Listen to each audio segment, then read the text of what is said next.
It's Connecting Hope, presented by the Indiana Addictions Issues Coalition. Thank you so much for joining us, and thank you for watching tonight. I'm Will Hampton, along with Monica Greer, and we do appreciate the sponsorship from the coalition.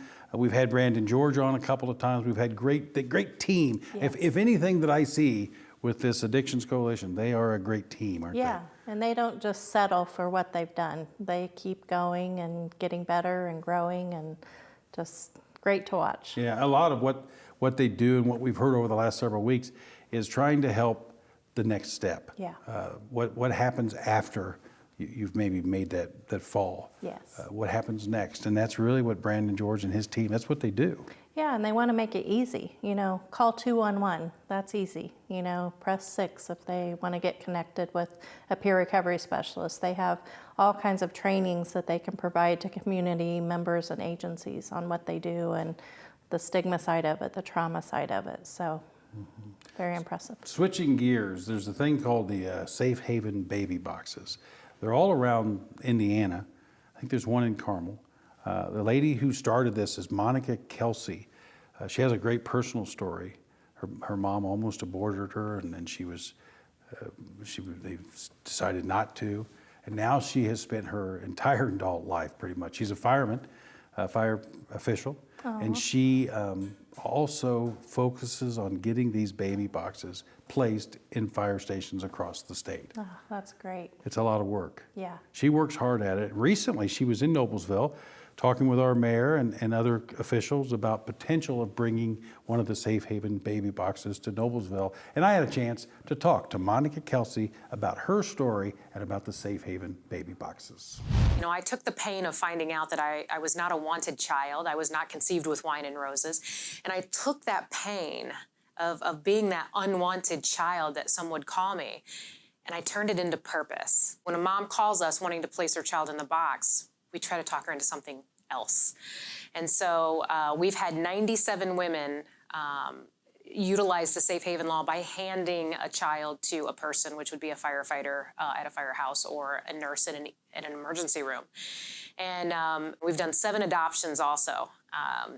These women wanted to place their child in a box, and we talked them into an adoption plan. And now they get to see their child grow up with a set of parents, which the Safe Haven law does not allow. And people want anonymity, and that's the part of the box program that gives it to them. But what we would rather do is help this mom with a parenting plan, help this mom with an adoption plan, or help this mom walk into a hospital, get care for herself, and also surrender her child if that's what she chooses. Those are good options, but we're not ignorant to the fact that some of those options don't work. It's not a one-size-fits-all. So what we want is to have that resource available for moms, so if and when she needs to use it, it's available. And communities are seeing the need. I mean, we have places in Florida that are contacting us right now because they see what Indiana's doing. We haven't had a dead baby in our state in 6 years, and we've had a record number of babies in our boxes. So we've given women this last option. They're taking this option and keeping their child safe, and other states are taking notice. And for me, I never wanted to go nationwide. I just wanted to save a few babies in Indiana. And babies started coming. We had the first baby 18 months after the box was in, and then 5 months later we had a second baby in those 2 boxes, and it's like, oh my goodness, this is amazing. These babies were not dumped in trash cans. They were not dumped or found in dumpsters. And it's great to be able to, after these babies are placed in these boxes and placed with their adoptive families, for us to see the fruits of our labor. And we have a relationship with a lot of these babies and their parents. And that, for me, is the best part of my job, because I know that they possibly would not be here if it wasn't for the community that said yes and being proactive and putting a box there. So Genesis 50:20 says, "You intended to harm me, but God intended it for good, to accomplish what is now being done, the saving of many lives." And so I look at that scripture and I look at my life, and it's literally parallel. My life was saved so that today I may save others. And that's how Christ works through all of us. We all have a purpose, we just have to find it. So if any mother that's out there that needs the resources that are available through the Safe Haven Baby Box program, contact us. We can help you with a parenting plan, an adoption plan. We can help you safely surrender your child and get medical care. And as a last resort option, we can lead you to a box to safely and securely surrender your child legally. Thank you, Monica, for what you're doing. Basically, she's saving lives, and that's her story. Yeah. What a special thing to say that you're saving lives. Yeah. Yeah. She's got to feel so good about what she's doing. Yeah. Yeah. And I like our chances for Noblesville to get one. Of course, there's some financial concerns and things you have to do, but that's all being worked on right now. Good. So, hey, it's time for a success story. Yeah. Are you ready? Yeah, I'm ready. Part 1 of this week's success story. When I went to college, I drank like most kids. I don't even know that I really became alcoholic in my college days, which made it even harder to see that I was going down a dark path. I met a girl who introduced me to some drugs. Her and her friends used to dabble in everything from marijuana to popping some pills, which is how it started, and then it progressed on to harder drugs like cocaine and heroin. Drugs filled a spot that I had. That gap that I always felt I had. So I became a drug addict in my late 20s, which is pretty late for most people, which is one of the reasons I didn't think I could possibly be a drug addict, because at that age, nobody does that. Most people don't wake up and say, I can't wait to be a drug addict. Yet that's what happened. My dad couldn't figure out what to do with me, my family. When they found out I smoked cigarettes, they thought I was the devil. That's just how straight and narrow my family is, which, I really appreciated growing up, but it didn't lead to someone I could talk to as I was going through addiction. I tasted a little bit of recovery a couple times. Never was serious about it, probably because I didn't think I needed it, and ultimately would go back to that lifestyle. Another great success story. Again, part 2 of that story will be later in this show. Connecting Hope, presented by Indiana Addiction Issues Coalition. And coming up, we're going to hear from Wendy No from Dove House. Yes. Give us a little teaser. What's the Dove House? Yeah, Dove House is a facility for women. And back in the day when I worked for drug court, I had a participant that lived at the Dove House, the old Dove House. They have a nice renovated new Dove House, but great services. The women there that live there and the people that work with them just are very passionate about getting better and getting the help that they need. And so it's just a great place. Yep, we're going to hear much more about that next as we continue here on Connecting Hope.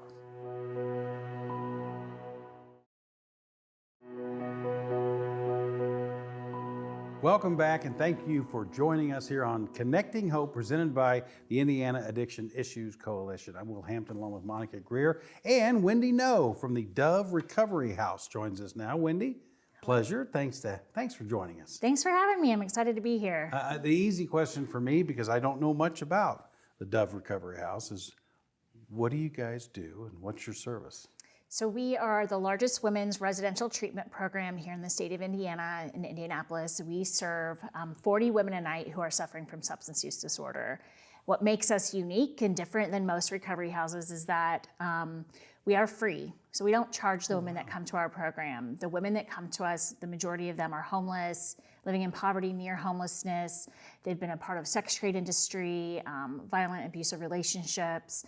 95% of them have some form of trauma, with 90% of them having childhood sexual abuse. And so our focus at Dove House is really to give them the time that they need to get sober and to get healthy. And at the core of what we do and focus on is really trauma.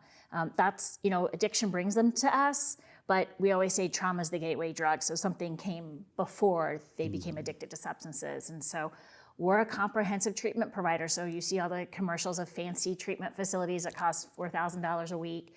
We provide cognitive behavioral therapy, trauma therapy, one-on-one, group therapy, peer recovery case management, intensive outpatient treatment, financial literacy, healthy relationships, how to be a good mom, helping them get a job. Average length of stay, we ask for 90 days. They can stay with us for 2 years, and average length is about 6 to 7 months. And last year, our success rate is over 73%. And that's women that successfully complete our program. And when they leave us, they are contributing members of society. So they're employed, they're reunited with their family members and kiddos, they're enrolled in health insurance, and they're sober. Yeah. Well, you said that, and that you kind of answered my question there about, you said 40 women a night. Now, do some people just kind of come in there for a couple of nights, or is it always, you say you've got to stay at least a week, or I know you say 90 days is what you Right. hope the goal is, but Yeah, now we're not a locked facility, so they Yeah. can leave, but We have a long wait list. So currently we have 88 women on our wait list. And with any woman that's interested in coming into our program, we do a face-to-face assessment. So addressing their needs, what their criminal history is, addiction history. And we lay out kind of our restrictions and our guidelines and expectations. And so they know when they come into our program that it's 90 days, and most people stay that. And like I mentioned, its average length is about 6 to 7 months. So Okay. they're well aware of what our restrictions and criteria is. In the first 30 days, they're not allowed to go anywhere and have no visitors. We really want them to slow down, get adjusted to the program, stop making impulse decisions and start really planning their future. So if somebody is involved in the criminal justice system and they have reporting that they need to do with either drug court or probation or something like that, do you work around that for them? Absolutely. We have some really great contracts and partnerships, collaborative partnerships with Marion County Drug Treatment Court, Hancock County Probation Department, Vermilion County Probation Department, DCS, Reuben Engagement Center, and IU Health. So we guarantee them an X amount of beds. With our probation partners or drug courts, we give them weekly or monthly reports. We'll testify, we'll go to court with our clients, whatever it is that they need, we'll provide. We can provide therapy updates, we provide treatment plans. We have individualized treatment plans that all of our clients work on specifically with their case manager, with their therapist. Everything we do is individualized and it's tailored towards a client's needs. So we meet them where they are. We don't expect them to meet us where we are. Great. You mentioned it's free. Mm-hmm. How is it free? How does that work? A lot of work, not taking no for an answer, asking a lot of people for money. I'm really proud on the fact that we have a very healthy revenue source now. It used to be that we were pretty dependent on grants. We depend on donors and corporate sponsors for our annual fundraiser. We do write grants, our contracts help. And we also just became a network about a year ago with Medicaid. We were required by the state of Indiana to become a network. And while it was an arduous process, ultimately it's going to be a wonderful financial source for us, but it's only about 25 to 30% of our budget. So the rest of our budget comes from fundraising and donors and grants. Great. If someone wanted, let's say they're watching it and they say, I want to help, I want to be there. Is there a website? Is there a best number to call? So that, there may be someone right there with a lot of money they want to donate to Dove Yeah. House. How do they get a hold of you? So we have a website, doverecoveryhouse.org. They can call us at 317-964-0450. We're also on all social media channels, so either Dove Recovery House, Dove House. We have a YouTube page. So if people want to learn more about us, every other week I do a weekly Wednesdays with Wendy. It's a 2.5-minute video that we do just talking about what's going on at Dove House, any issues we're experiencing, thoughts, feelings that I may be having, really just giving individuals an inside look about who we are. It's a great way to just learn more about our program. Plus we have other videos, testimonials of clients that have successfully completed our program. So we always drive people to our website, which has a link, and also to our YouTube page and social media channels. You touched on that. You've been there 6 years. I have. But Dove House has been a thing since 2000. If you can, reach back into your memory banks and tell me a great success story, something that just maybe triggers, I know it's hard, I'm putting you on the spot, but just a memory of someone that came to Dove House and it changed their life. I'm sure there's several. There's so many, but the one that I think stands out to me the most, and we've shared a lot of her story because we want there to be a face to substance use disorder. There's a pretty big negative connotation around women, especially that suffer from addiction. Jillian is a woman that came through our program. Jillian came through Reuben Engagement Center and had interactions with drug courts and other individual places, had gone through rehab lots of times. She was a young girl, became addicted to, or started using pot, then a boyfriend introduced her to pills. She then became addicted to heroin. Her mom found her overdosed one time. Jillian ended up getting pregnant while in another treatment center here in Indiana. And mom and dad ended up raising Jillian's son for a while. Jillian came through Dove House. She had, again, been in multiple places. Her family could no longer afford to place her anywhere that cost, and had been trying to get her into us. Jillian's mom ended up going to an abandoned house where Jillian had been living for the last 9 months and got her to come to Dove House. And Jillian is now, went through our program, took her about 18 months to get through our program. She had some rough patches, but finally it stuck. It took her a while, and I think that's the success of why our program works, because there's no time limit to it. We gave her the time she needed. She had rough patches. She learned from those experiences. Today, she is raising her son. He is in school full time. She just got engaged. She's working for another nonprofit in Indianapolis. It's an office manager. She's giving back. She's gorgeous. She's beautiful. She's getting married soon. And I could not be more proud, because I saw her at her worst, and now I get to see her at her best. And it works. You can sure tell you're proud. Again, Yeah. the website is, DoveRecoveryHouse.org. Wendy, thank you. Thank you. Thank you for what you're So doing. much. Thanks. We appreciate you coming on. Great work. We're back with more of Connecting Hope right after this short timeout.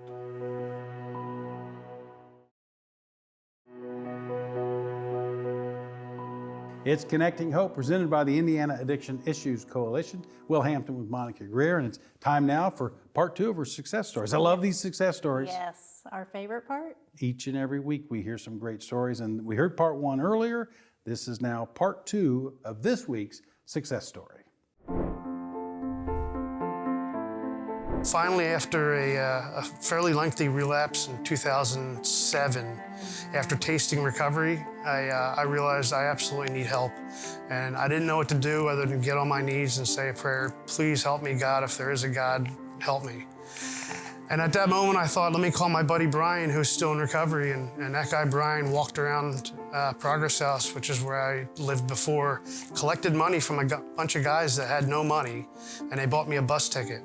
And I got on a bus and got on 5 more buses. 16 hours later, came back. I was living on the East Coast at that point. And I decided I'm going to give this an honest chance. You know, in our book, it says, rarely have we seen a person fail that has thoroughly followed our path. And I said to my sponsor, who I had my first time in the program, who I didn't use, I said, I really want this, but I mean, our success rates are so low, you know what they are. I've failed before. Why would I give this a shot? He said, because if you give yourself to this program, you could be 100%. And I said, I'm gonna try that. And from that moment forward, I decided I'm gonna do everything that I'm told to do. Every suggestion I get, I'm not gonna ask why anymore. I'm just gonna say when and how do I do it. And all of a sudden, I started learning a new way to live life. I met, some really, really good people. And there I was living at Progress House again, in recovery, honestly, for the first time in my life. In the last few years, I mean, I've bought a house. I got my license back. My credit is actually really good. From where I came to where I'm at is just, I walk around my house and I think, I can't believe that I've worked hard to get the things I do. And in recovery, a lot of times we say it's not about the material things, but I think seeing results is a big deal. And I'm proud of the things I've done. I'm proud of the fact my sister calls me her big brother again. I'm proud of the fact that I have 2 goddaughters now. One has forgiven me for the years I wasn't there for her, and the one that I have now is 5 years old, and she's never seen me drink or drug, and all she knows is a sober me. And I can make up that lost time with her. My buddy who walked around and collected the bus money for me, he taught me some valuable lessons, him and my cousin. And my cousin told me in order to keep it, you need to give it away. And so I was living at the house for a couple weeks, and I was like, God, I feel really good about myself. I want to start giving back, even then when I didn't even know what that really meant. And so I met a guy. I gave him my toothbrush, shampoo, shaving cream. He was so appreciative. It made me feel really good, warmed my heart. And I'm like, I really have a grasp for this recovery stuff. So I called my cousin. I said, hey, what do I do now? I got to go shopping again. He said, for what? We just went shopping. I said, well, I gave away my toothpaste, shampoo, and shaving cream. He said, I meant your experience, strength, and home, you knucklehead, not your possessions. I said, what do I do now? He said, are you sober still? I said, well, yeah. He said, good, then figure it out. And he hung up on me. He called me later. He said, by the way, you don't have experience, strength, and hope right now. You need to listen. But ironically, 13 years later, about 2 weeks ago, that same friend that helped me come back, he finally reached out to me. He's been struggling for about 4 or 5 years, and I've been praying that he would reach out. And he said, I need help. And so I let him stay with me till he could get into somewhere. The day that he came to stay with me, he asked me for some things. I gave him my shampoo, shaving cream, and toothpaste. And in this case, I had extras and I didn't have to buy them again. And this time I gave him my experience, strength, and hope, and my possessions, because that's what we can do, because that's what he did for me, and that's what I can do back. And that just warms my heart. Like that's, I almost get teary-eyed thinking, I really wish he wouldn't have gone back out, but I did also. And for those that are struggling, I mean, keep trying, keep fighting. You can recover from this. I'm nobody special. In other words, like I'm not someone that absolutely is predetermined to stay sober. I'm someone that came into the room, struggled many, many times, and just decided I'm really going to give myself to a recovery program that works. And you find what that is and ask for help. Every week I'm amazed at the stories, amazed at their willingness to open up and tell their stories. And I almost say it every week, but what they're doing is helping others. Someone's watching this show and they say, if that person can do that, I can do it, right? Yeah, it takes a lot of courage, but you can tell by their stories of how thankful they are that they took that journey. Yeah, and we're proud of them for that journey they're on. Yes, definitely. All right, we're going to close up this edition of Connecting Hope right after this. Stay with us.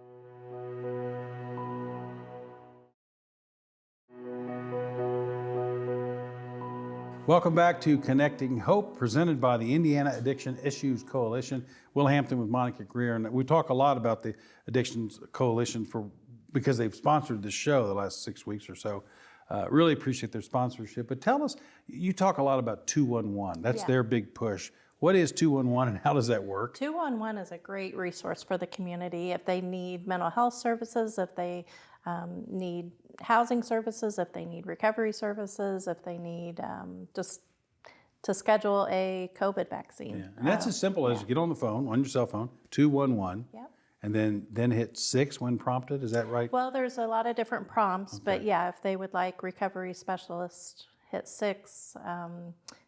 Be Well is 2, I think. So yeah, but very friendly people to talk to. Yeah, a lot of different options. And Brandon George, thank you for your sponsorship. Monica, thank you. Thank you. And thank you for watching Connecting Hope. We'll see you next time.